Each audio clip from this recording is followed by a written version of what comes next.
Welcome to Home and Away, a Tottenham Hotspur podcast hosted by myself, Graeme Spice and Glen Cowie, where we discuss all things Tottenham Hotspur with both the match attending and international supporters view. This episode will be joined by Iain Sawyer from Poddingham Podspurs, preview the Sunderland game on Sunday and all the news around the club.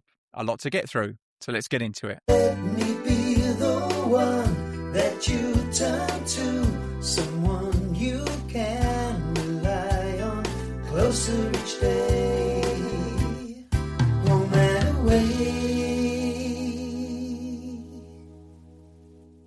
Glenn, how are you doing? Good, mate. Doing good. One thing I do want to, I'm a firm believer in fact-checking myself. So the first thing out of the gate for me is, I mentioned on the last episode that De Zerbi had used Bissouma at Brighton and he had not. I was about half a season off.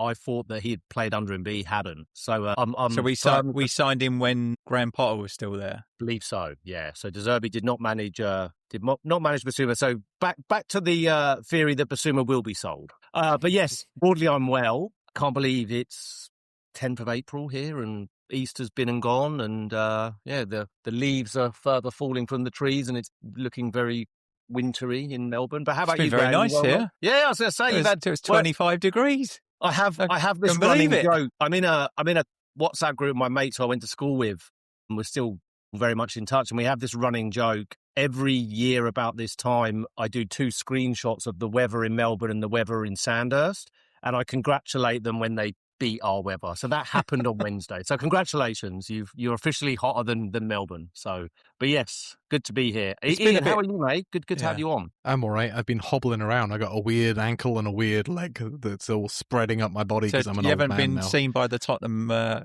medical team? No, I just imitated. They're rushing you back. Yeah. I've got Roberto De Zerbi yelling at me. Yeah. No, indeed. But look, fortunately, no real game to review, because that means we didn't lose. I can't. It feels like about 6 months ago we last played football. It's been lovely. It's been amazing. Yeah. I'm not going to disagree. It's done wonders for my nerves. And I'll put this to both of you. Maybe start with you, Iain. Do you sit in the camp of that is only beneficial for De Zerbi, given that he's had so much time with them on the training ground? And it's not like months, but it's a good amount of time without any midweek football, without Premier League football, to really get into them. Where do you sit on that, Iain? Do you feel that's a huge positive and we'll reap the benefits from it? Yeah, that's a leading question, isn't it, Glenn? But yes, I do. Yeah. And I'll answer a second question too, but I think that a second answer to that, I think that, that time, it's almost like a mini preseason. He's not going to get them up to fitness. He's not going to get them fully acclimated, but they're going to get to know his voice. They're going to get to know him. Some of these guys who have just come back from injury, it's another 3 weeks, like Bergvall had a great international break. I think he set up the goal that put Sweden through to the World Cup. Yeah, he did. Yeah. It's cleared out that horrible loss from the 3-0 against Forest. Archie Gray scored for the under-21s as well. He's had a good. And second part, I would say that it's rehashing the Roberto De Zerbi controversy stuff. But if we'd had a game immediately after he was hired, there would be all that bad blood boiling around, and it's still there. Don't get me wrong, but I think that it's settled a bit. The fact that he did the first interview a couple of weeks ago, probably, and I think we talked about this before we came on, that it's likely that it'll get brought up again at the first press conference, which is probably tomorrow, I'm guessing. Yeah, it's usually on a Friday, isn't it, for weekend matches? Yes, it's tomorrow. But the heat has come down a bit from a lot of the fan base. Yeah, I think there's it's still fairly polarized, I would say. Mm-hmm. There's definitely people on who will not watch Tottenham play while he's the manager, which I'm not going to tell anyone now they should support or not support the club, but I'm not sure that I could bring myself to that. I mean, ultimately, I support the football club first and foremost. You don't have to like everyone who works at the club. I don't like anyone who runs the club. So from that perspective, it's just another person that I would rather wasn't there. But just to talk about football again and not to be such a depressing thing would be good. That's the point, right? It'd just be nice to have a game of football to hopefully enjoy and discuss, and that's what the team is there to do. But pose a question to you, Graeme. How much do you think plays onto the minds of the players that De Zerbi is the permanent manager? Like, it's no more interim. It's not, I'm not going to be here in a few months. He is going to be there.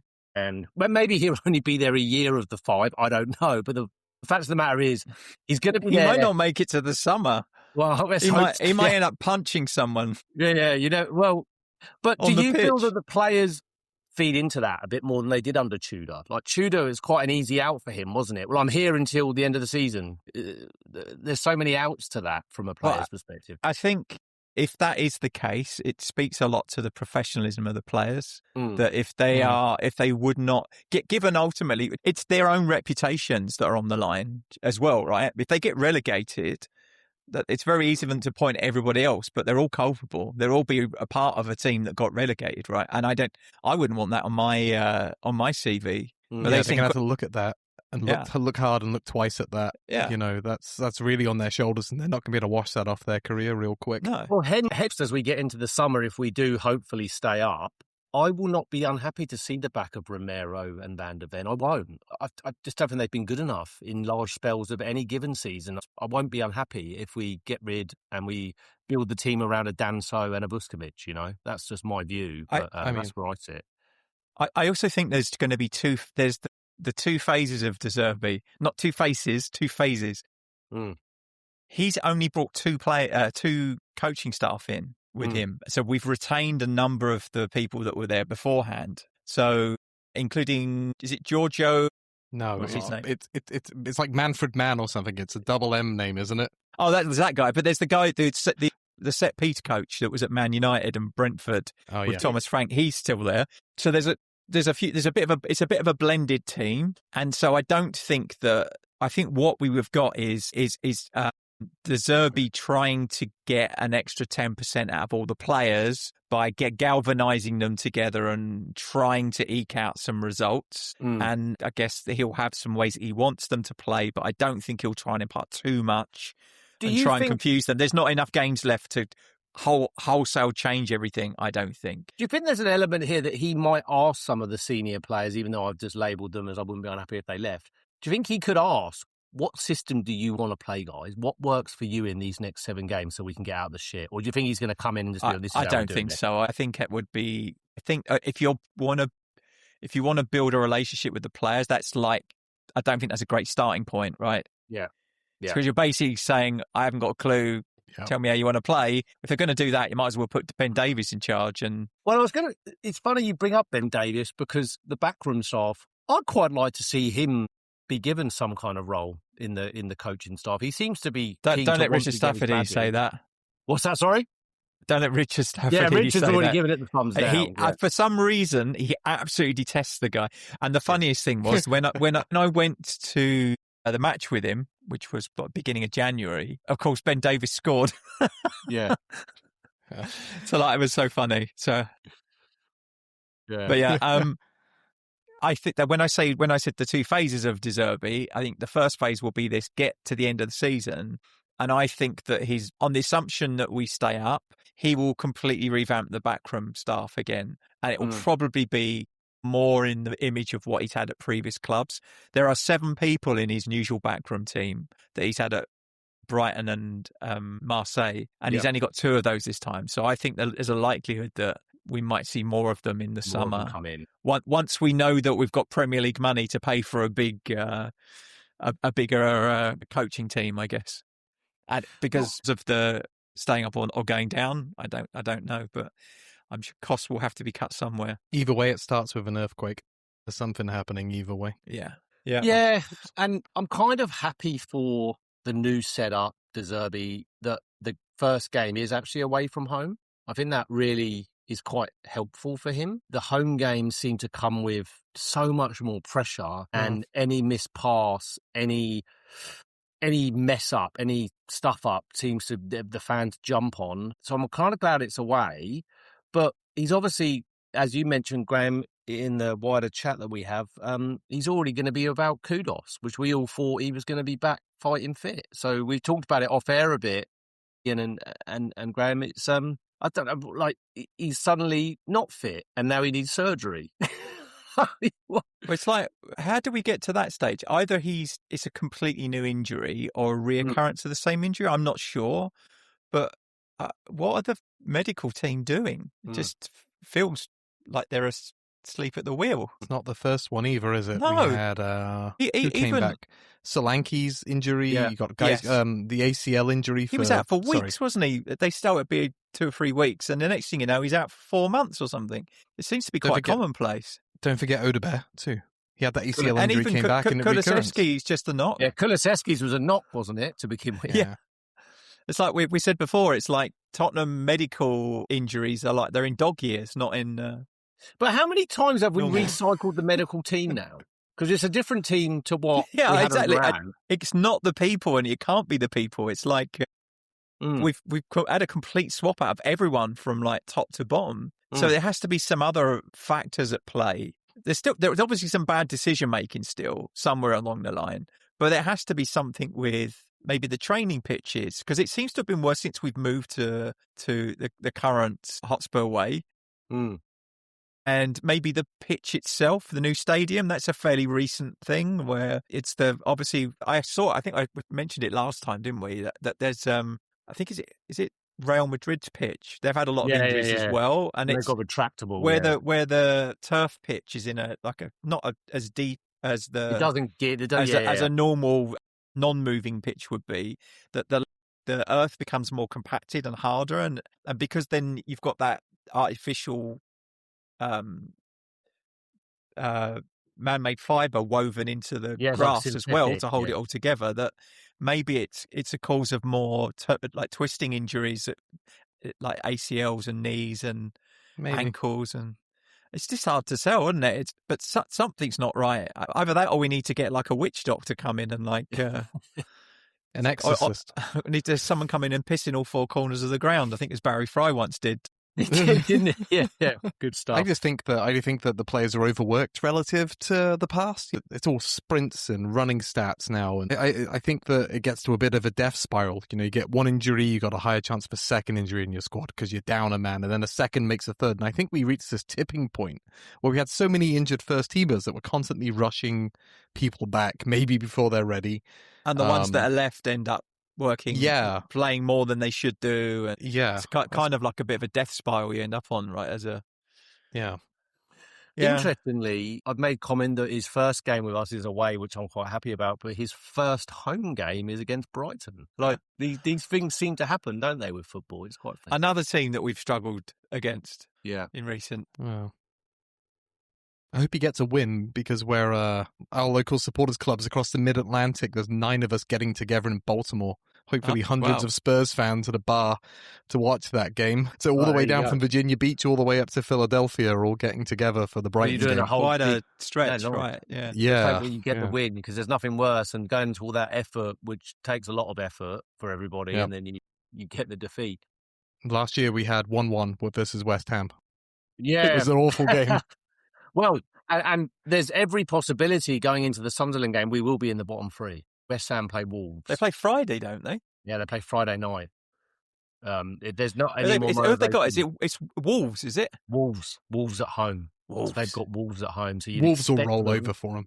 You'd expect them to get that result. I mean, things happen in football, but I fully expect us to be in the bottom 3 by the time we play Sunderland. So so they only go above us if they win, right? Correct. A draw wouldn't be enough to put them above us. I don't think so. I think because they're a point below us and goal difference. Yeah, I think our goal difference is significantly better at the moment. It used to be better. Yeah, it's closer than it was, but it's still. I think it's 5 points or something, it's 5 goals or something like that. Yeah, not much. Well, Leeds are only 3 points above us, and we still play them, right? So there's that to consider as well. But it's like what we said last week, Graeme, or last time we recorded. We keep saying as the season progresses and we got Tudor in and now we've got De Zerbi, we only really need 3 wins, but we're running out of games to get them. Yeah, we'll be with 3 games to go. We'll still only need 3 wins. And by the way, 2 of those games are away to Villa and away to Chelsea, where historically we don't get a great deal. Yeah. I mean... Well, but let's be honest, since January, the only 2 points we picked up have been Man City and Liverpool. Yeah. We haven't won. It's so bizarre, isn't it? It's over 100 days, isn't it, since we've won in the Premier League. It's mental. And I think the next thing down from that is 49 days, I think. Did Sheffield Wednesday finally win? Because it was us and Sheffield Wednesday that hadn't won this calendar year. I think they might have done. No, they still haven't. Oh, okay. Good. I don't feel so bad now. Well, As I say, we're probably playing them next season, but we're not. They're bottom of the Championship. But haven't they had like points deductions? Yeah, they're on -5 points. Yeah, and even we can't do worse than them. Yeah, even we can't fuck that up. But the only team that might do worse than that is Man City. Well, the end of the season, if it happens. Which to go on a bit of a sideways tangent with that is taking ages. And my industry is lawyers and litigation and disputes, and I get it. Things take a long time. But fucking hell, it's been almost 4 years, hasn't it? Since it was like but imagine how much money them lawyers are made in 4 years. 100%. And it was like jumping around on social media the other week that 60-point deduction, some relegation. But I'm like, I don't think they're going to do it. I don't think the Premier League have the balls to do it. I really don't. I think they'll do it next season. They'll start with a 60-point deduction and they still won't go down. Most likely, yeah. I wouldn't be surprised. Yeah. Because 60 points, you could probably say they got 100 points, they'd still stay up. Do you want to hear my worry? Go on then. They do it. They claw back Arsenal. They're top. Yeah, and then they get hit with a 60 point. And then that would be the worst, wouldn't it? Yeah. And then there'd be an asterisk. Mind you, Arsenal are doing their very best at trying to piss it away, aren't they? Even though they won in the week against Sporting, they got the result. Yeah, that was a bit disappointing. Yeah. But look, I don't know. I'm quietly optimistic for the Sunderland game away. I think there's not a great deal, and I'm always cautious on saying this, there's always maybe something to play for, but Sunderland they're not going to make, I don't think they can make Europe. They're not going down, so they're hovering in that mid-table. If we show up and he gets us fired up, which you'd hope he would, I see no reason why we can't go in there and win, and I feel optimistic that we can, but I don't know But I felt like that ahead of a lot of the games that we should have. There's lots of shoulda, woulda, couldas, right? It's feel like the ones where on paper we look like we should be able to do something are not the ones where we've really turned up and done anything. And I don't understand why. I don't know what we've been doing wrong, but we seem to have misjudged all of but initially I thought with Frank it was we were showing too much respect to teams that we should be trying to beat, and that we were trying to counteract them rather than just trying to beat them. Even with the switch to Tudor, he stopped doing that so much, and we still didn't work. But Tudor, he chop and change players. I mean, Xavi Simons, amazing game. He played, He was on the bench most of the time. And even when he played well, he didn't get a look in. It was weird. And he playing players all out of position as well. It was I don't know.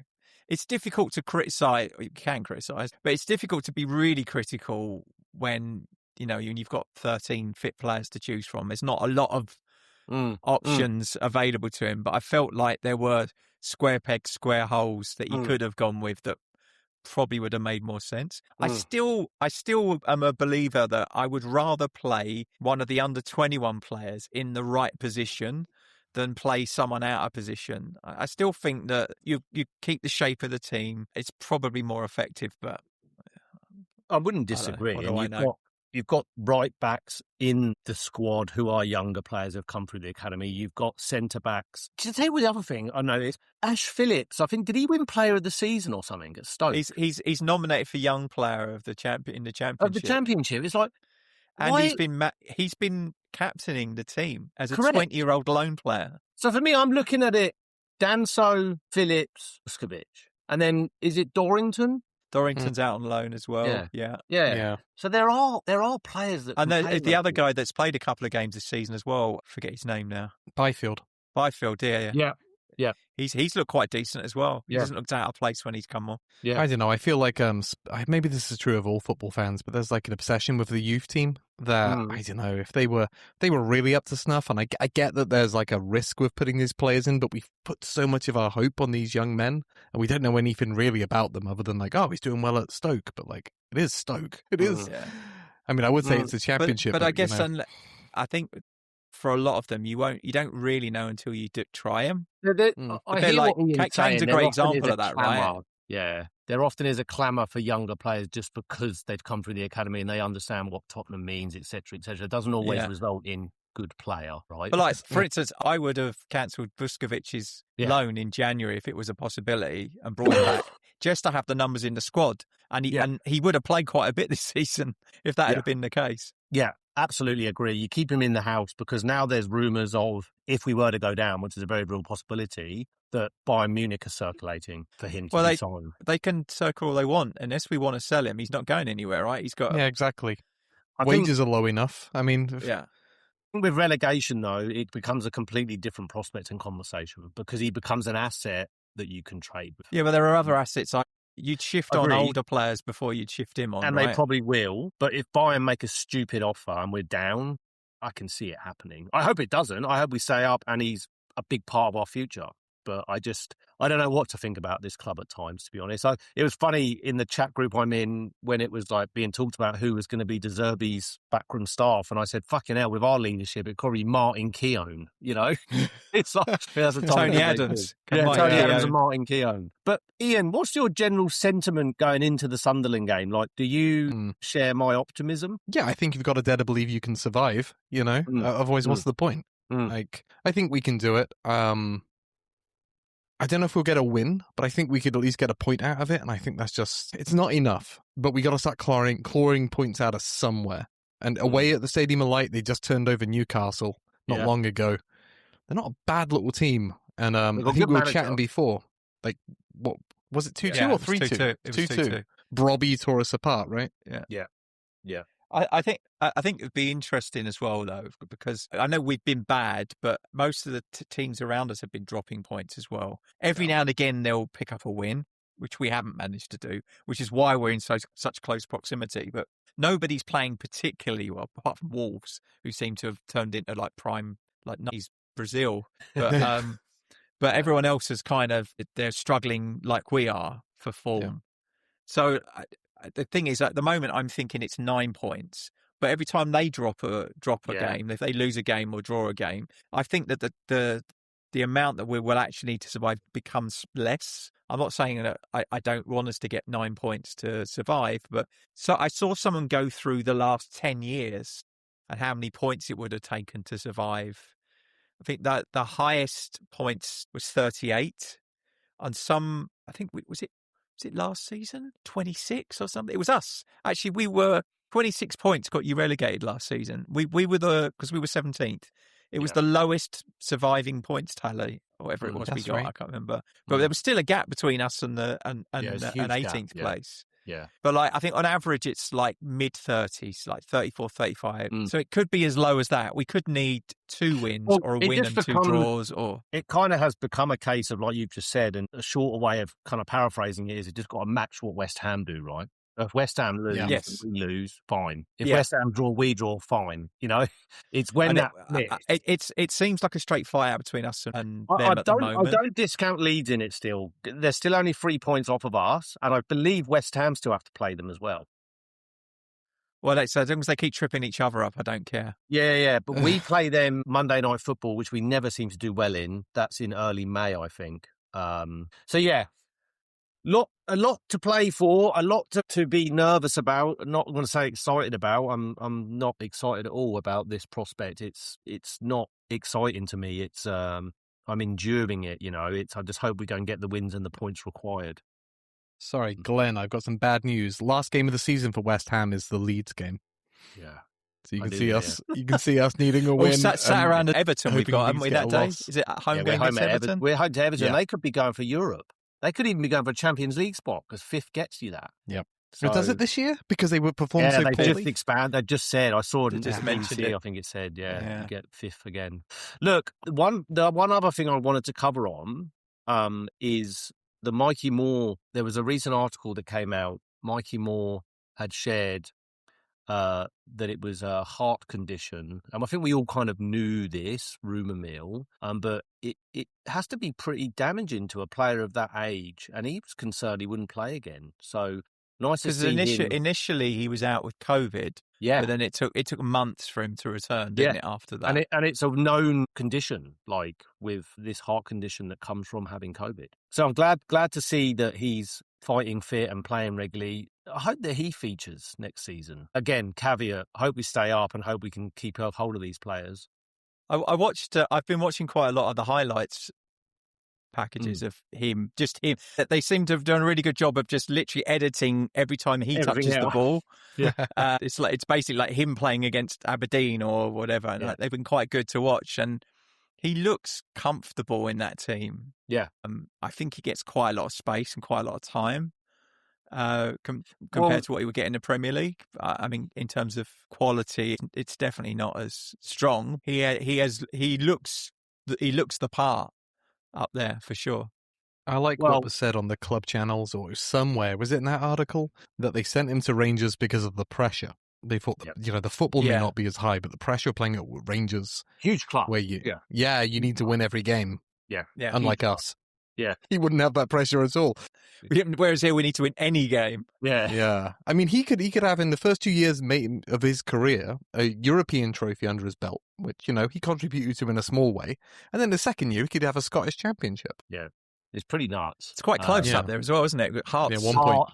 Hearts, Rangers. They pissed it away a bit. I think they had a 7-point lead at one stage, and now it's been cut to 2 or 1. Yeah. So that serves them right for sending our loan players back. Yeah, indeed. The other thing, and for our viewers and listeners, I've got to drop in about 4 minutes, but I can leave you in the capable hands of Iain and Graeme to close us out. But one thing I wanted to say for our viewers and listeners, I've shared this with you guys. The Premier League have done a pretty neat thing. It's called the Archive. So if you Google Premier League Archive, you just need an email address to sign up. It's basically highlights or full games of every game since 92-93 of the Premier League. So you go down a bit of a rabbit hole with it, but it's a lot of fun. And I shared off air with Graeme and Iain. I watched the Oldham Athletic Tottenham game, the extended highlights, and Ronnie Rosenthal sets up Vinnie Samways, and we're working on having those two, funnily enough, as guests.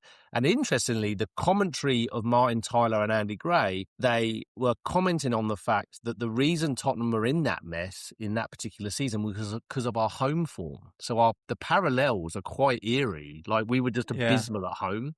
But that's Ozzy Ardiles' season, wasn't it? Ozzy Ardiles and Steve Perriman. Yep. Yeah. So it's and it was played on a best described as like a cowpat. Like field. It looked like the Somme, didn't it? It was like awful. It was absolutely people awful. Expecting the whistle to go and the Germans to come over the top of the trench. Awful. So basically, if our viewers and listeners have a Tottenham memory or a Premier League memory and you're like, oh yeah, a bit of nostalgia, it's the Premier League Archive. You just need an email address, and it's actually really cool. Like, there's so many things you can go and access, and it's like a little trip down memory lane. So it's probably an FA Cup game. I was going to say I don't purely for the self-flagellation. It's an FA Cup game now. I was thinking about the Man City game where we were 3-0 up at half time. Oh, well, and they had 10 Joey Barton got sent off, and then we lost 4-3. Yeah. Absolute shocker. There's some really bad stuff out there as well, isn't there? Absolute shocker. Well, before I sign off, as from me as always, I want to give a bit of a score prediction as well as being optimistic. I don't know. I think we're going to go to Sunderland and win. I think we're going to win. I think we're going to win 3-1. I've just got this feeling. Kinski will play, won't he? And that'll be good for him. Yeah, I do think that'll be good for him. I thought he was treated pretty appallingly. But what do you reckon, Graeme? What's your prediction, mate? I think narrow win, 3-1. I think maybe 2-1. 2-1.